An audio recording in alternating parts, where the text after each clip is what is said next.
Hello again, YouTube. This is Dandy Kitchen, and today I am showing you how I got those really nice and soft dumplings, fried dumplings. And this is a special request from some of my viewers and also my daughter, who kept saying, Mom, I do not know how to make fried dumplings come out as soft and crispy as how yours comes out. So I hope you're watching.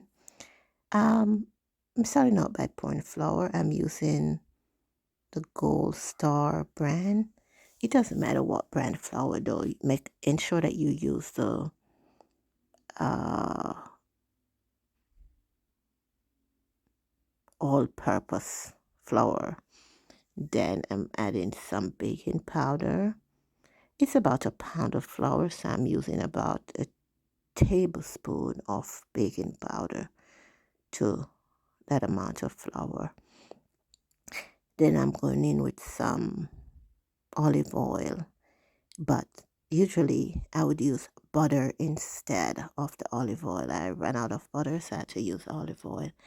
And at this point, if you want to add some, you know, old milk or 2% milk, you could go ahead also and do that.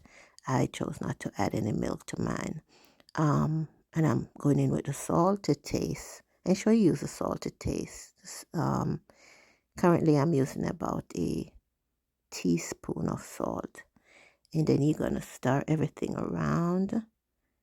And after doing that, you're going to start adding the water. If you notice, I use a spoon to stir everything around. And then when it gets to a certain level, then I'm going to go in and use my hands to knead everything together. But that's how I usually start my flour. I don't start by kneading with my hands. I usually use a spoon to stir around.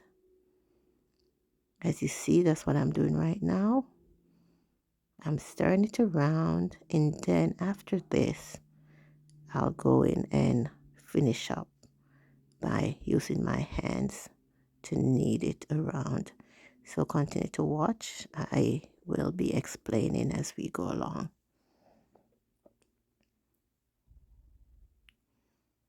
So the flour, has that flaky look to it, then you can go in and start kneading. At that point, you might not need too much water. Ensure that when you're kneading, you don't add any water. Ensure you wash your hands. That's what I'm doing right now. I'm washing my hands. And then I'm going to go in and start the kneading process. So that's what I'm doing. So if you notice, I haven't added any water at this point. Just use whatever water was poured onto the flour before.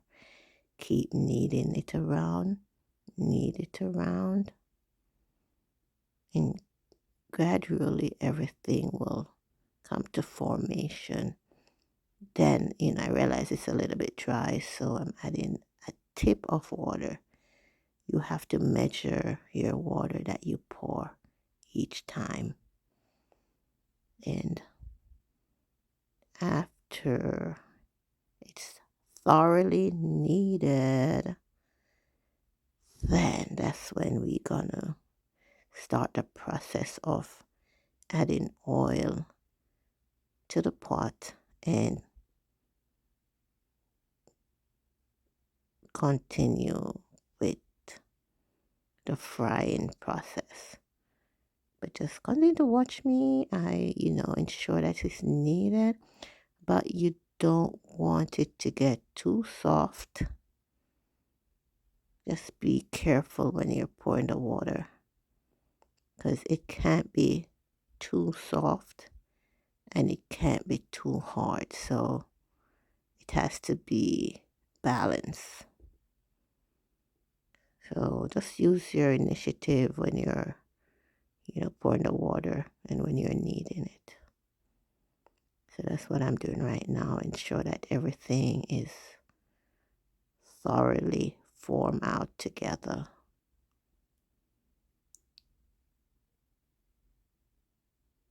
Keep tipping water. Don't pour water, just keep tipping and knead as you go along. Tip and knead. And the knead is K-N-E-A-D. I hope I'm pronouncing it correctly. But it's knead. K-N-E-A-D. Just keep, And it's best when you use the palm of your hand and just knead down on the flour with the palm of your hand.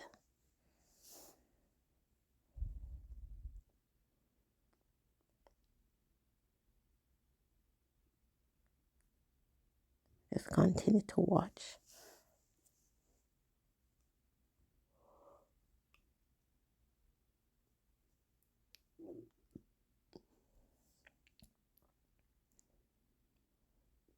See, once I get it to the point of everything has totally come together, then I'm ready to go along with the frying process.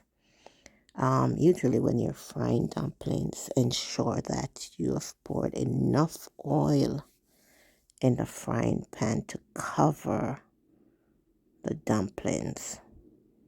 In that way, it will not accumulate too much oil. So ensure that, there's enough oil that actually allows the dumplings to swim in it. There's always oil that you can pour off, but that's how it looks. And I'm going ahead now to pour the oil into the pot. So just watch to see the amount that I'm doing. I'm doing like a whole lot of oil so the dumplings can actually swim in it. As I said before, once you do that, then it will not suck up too much of the oil. So I'm going on with the process. I actually form my dumplings like a ball, like when you just round them like a ball.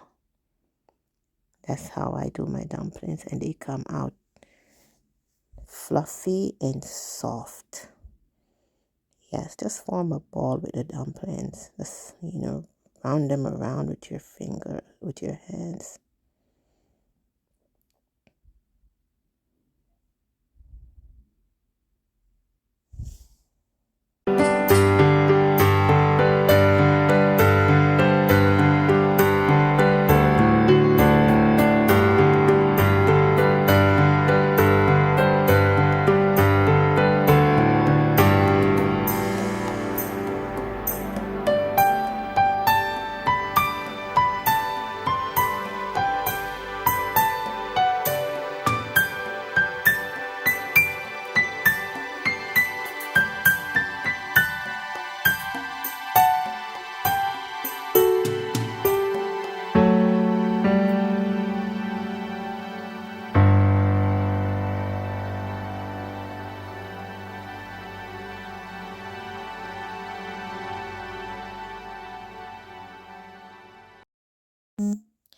And here's something I'd forgotten to tell you. Ensure that your flame is on low to medium.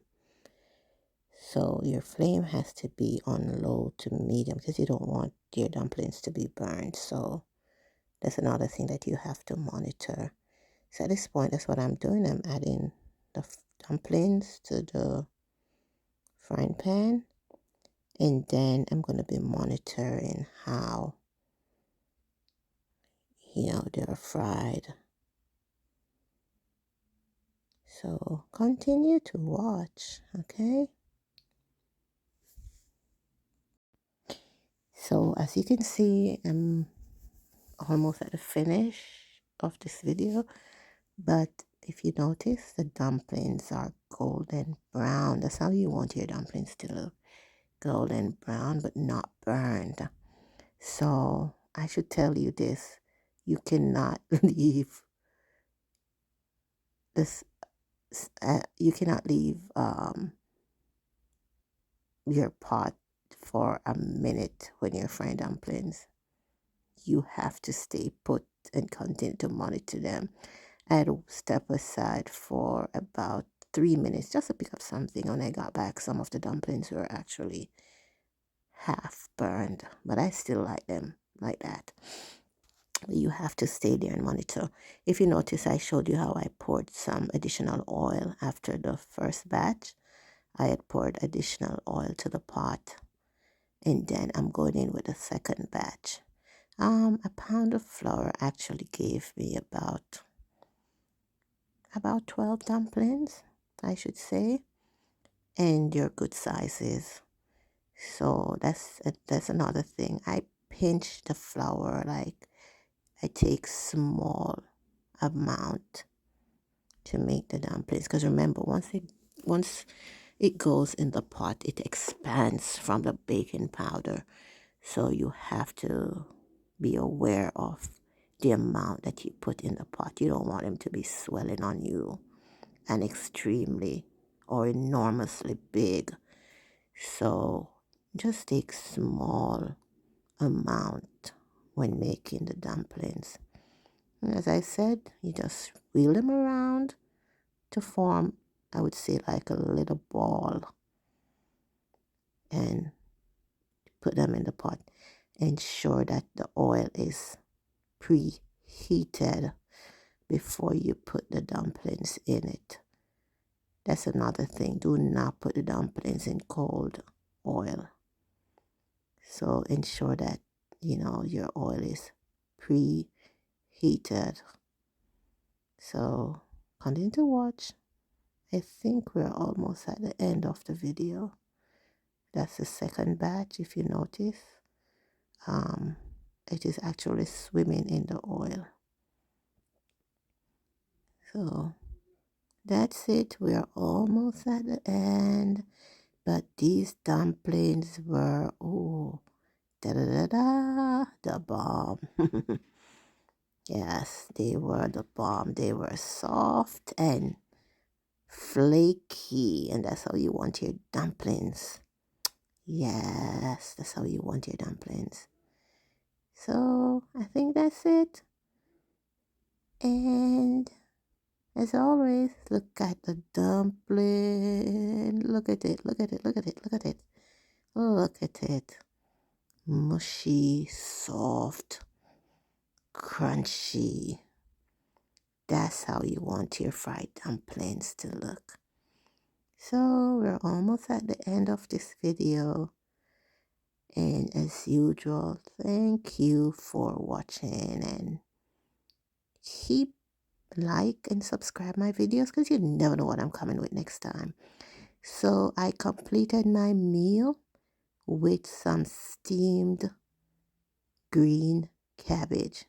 And there's a video that shows you how I do steamed cabbage. So I did not add that video to this one, because there's already a video in my set of videos that shows you how to do steamed cabbage with no meat. And I think there's another one that shows you how I did it with some sausage. So you have choices. So continue to watch. Thank you for being a faithful viewer. Don't forget to like and subscribe to my videos and get notified. Thank you so much. Love you guys. God bless. Peace out.